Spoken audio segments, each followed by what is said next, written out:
अथ अष्टाविंशोऽध्यायः। हरिः ओम्। होता जक्षत्समिधेन्द्रमीडस्पदे नाभा पृथिव्या अधि दिवो बर्हमन् समिध्यत ओजिष्ठश्च रेखाणि सहां वेत्वाज्यस्य होतर्जज। होता जक्षत्तनूनपातमूतिभिर्जेतारमपराजितम् इन्द्रं देवगुस्वर्भिदं पथिभिर्मधुमत्तमैर्नराशगुसेन तेजसा वेत्वाज्यस्य होतर्जज। होता जक्षदिडाभिरिन्द्रमीडितमाजुह्वानममृत्यम् देवो देवैः सवीर्जो वज्रहस्तः पुरन्दरो वेत्वाज्यस्य होतर्जज। होता जक्षद्बर्हिखीन्द्रन्निखद्वरं वृषभन्नर्जापसम् वसुभिरुद्रैरादित्यैः सयुग्बर्हिरासदद्वेत्वाज्यस्य होतर्जज। होता जक्षदोजो नभिर्जग्गुसहोद्वार इन्द्रमवर्धयन् सुप्रायणा अस्मिन् यज्ञे विश्रयन्तामृता वृधोद्वार इन्द्राय मीडुखे व्यन्त्वाज्यस्य होतर्जज। होता जक्षदुखे इन्द्रस्य धेनुसुदुघे मातरामहि सवातरौ न तेजसा वत्समिन्द्रमवर्धतां भीतामाज्यस्य होतर्जज। होता जक्षदैव्या होताराभिखजा सखाया हविखेन्द्रं विखज्यतः कविदेवौ प्रचेतसाविन्द्राय दत्त इन्द्रियं भीतामाज्यस्य होतर्जज। होता जक्षत्तिस्रो देवीर्नभेखजन्त्रयस्त्रिधातवोपस इडा सरस्वती भारती महीः इन्द्रपत्नीरेहविह्मतिर्व्यन्त्वाज्यस्य होतर्जज।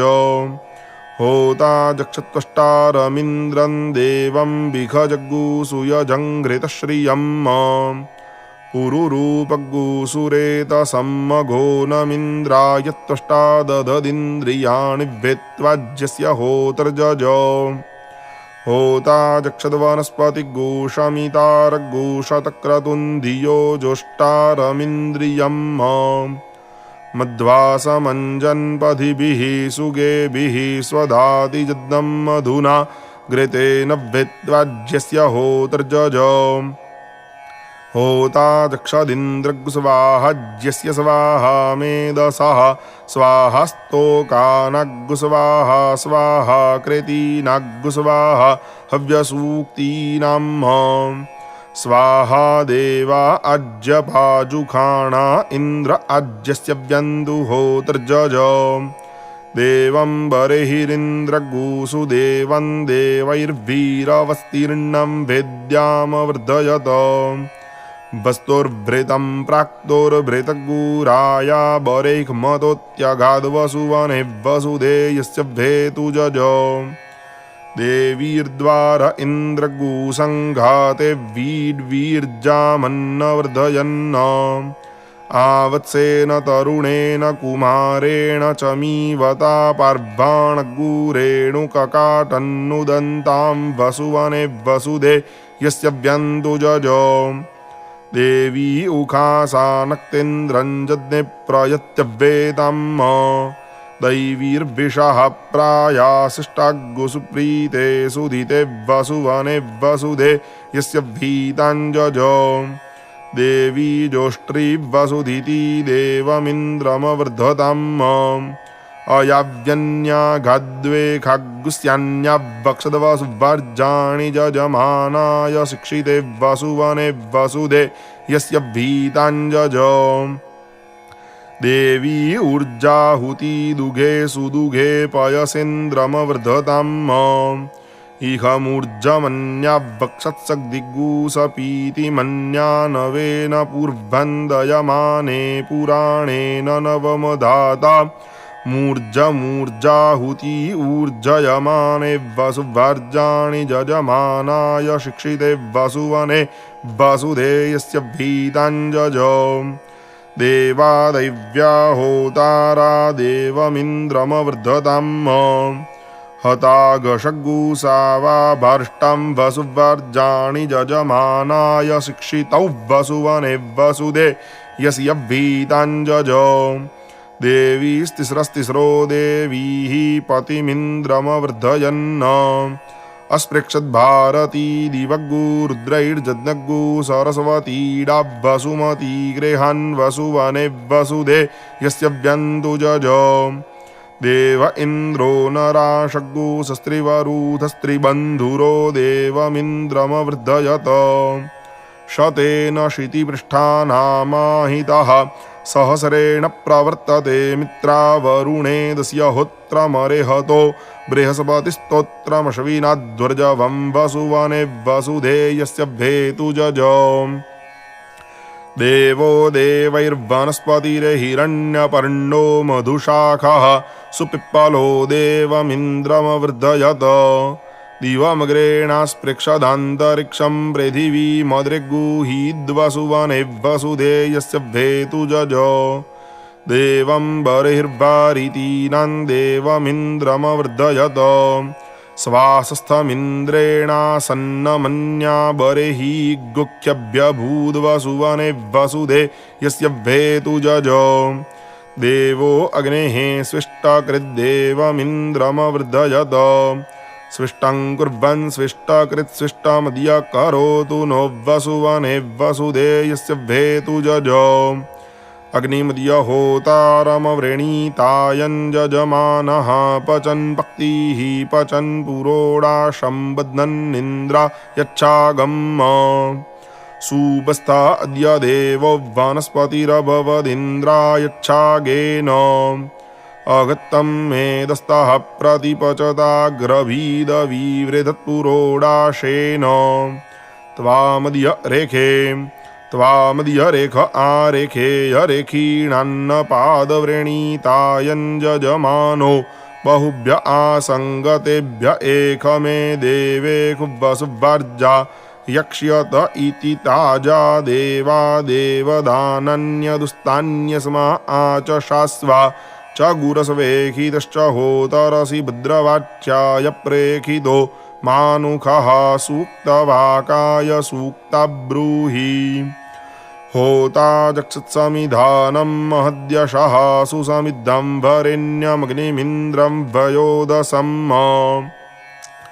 गायत्रीं छन्द इन्द्रियन्द्रियविङ्गां वयोदद्वित्वाज्यस्य होतर्जजो होता जक्षत्तनूनपातमुद्भिदञ्जङ्गर्भमदितृदधे शुचिमिन्द्रं वयोदसम् उष्णिहं छन्द इन्द्रियं द्वितीयवाहङ्गां वयोदद्वित्वाज्यस्य होतर्जजो होता जक्षदीडेन्यमीडितं वृत्रहन्तममीडाभिरीड्यग्गुसहः सोममिन्द्रं वयोदसम् अनुष्टुभं छन्द इन्द्रियं पञ्चाविङ्गां वयोदद्वित्वाज्यस्य होतर्जजो होता जक्षत्सुबर्हिखं पूखण्वन्तममृत्यग्गुसीदन्तं बर्हिप्रिये मृतेन्द्रं वयोदसम् बृहतीं छन्द इन्द्रियं त्रिवत्सङ्गां वयोदद्वित्वाज्यस्य होतर्जजो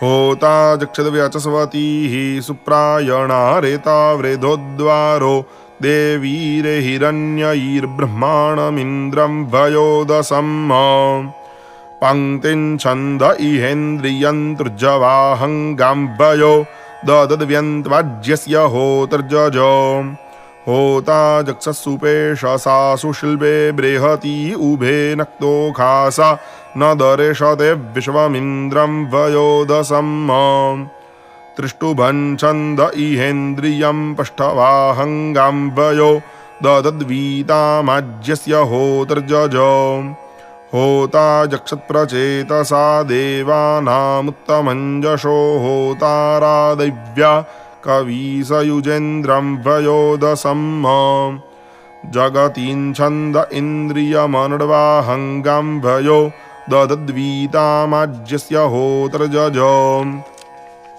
होता जक्षत्पे शस्वतीस्तिस्रो देवीर्हिरण्यैर्भारतीर्बृहतिर्महीः पतिमिन्द्रं वयोदसम् विराजन् छन्द इहेन्द्रियं धेनुङ्गान्नवयोदद्व्यन्त्वाज्यस्य होतर्जज होता जक्षसूरेतसन्तुष्टारं पुष्टिवर्धनगुरूपाणि प्रेतः पुष्टिमिन्द्रं वयोदसम् द्विपदं छन्द इन्द्रियमुक्षाणङ्गान्नवयोदद्वेत्वाज्यस्य होतर्जज होता दक्षद्वनस्पतिगु शमितारग्गु शतक्रतुग्गु हिरण्यपर्णमुक्थिनग्गुरशनां बिभ्रतं वशिं भगमिन्द्रं वयोदसम् ककुभं छन्द इहेन्द्रियं वशां वेहतं गां वयो दद्वेत्वाज्यस्य होतर्जज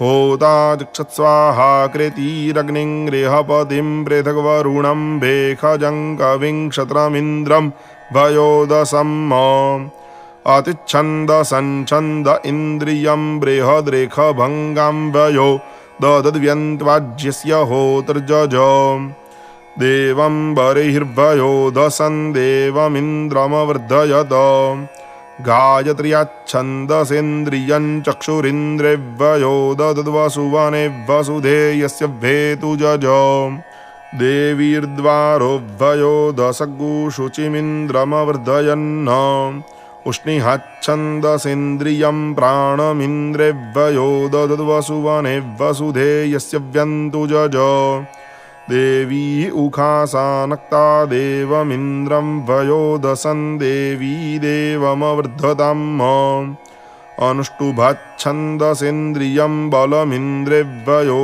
दद्वसुवने वसुधेयस्य भीताञ्जज देवी जोष्ट्रीवसुधिति देवमिन्द्रं वयोदसं देवी देवमवर्धताम् बृहत्याच्छन्दसेन्द्रियश्रोत्रमिन्द्रेव्वयो दद्वसुवने वसुधेयस्य भीताञ्जज देवी ऊर्जाहुतिदुगे सुदुगे पयसेन्द्रं वयोदसं देवी देवमवर्धताम् पङ्क्त्याच्छन्दसेन्द्रियगु शुक्रमिन्द्रेव्वयो दद्वसुवने वसुधेयस्य भीताञ्जज देवादैव्या होतारा देवमिन्द्रं वयोदसं देवौ देवमवर्धताम् त्रिष्टुभाच्छन्दसेन्द्रियं त्विहिमिन्द्रेव्वयो दद्वसुवने वसुधेयस्य भीताञ्जज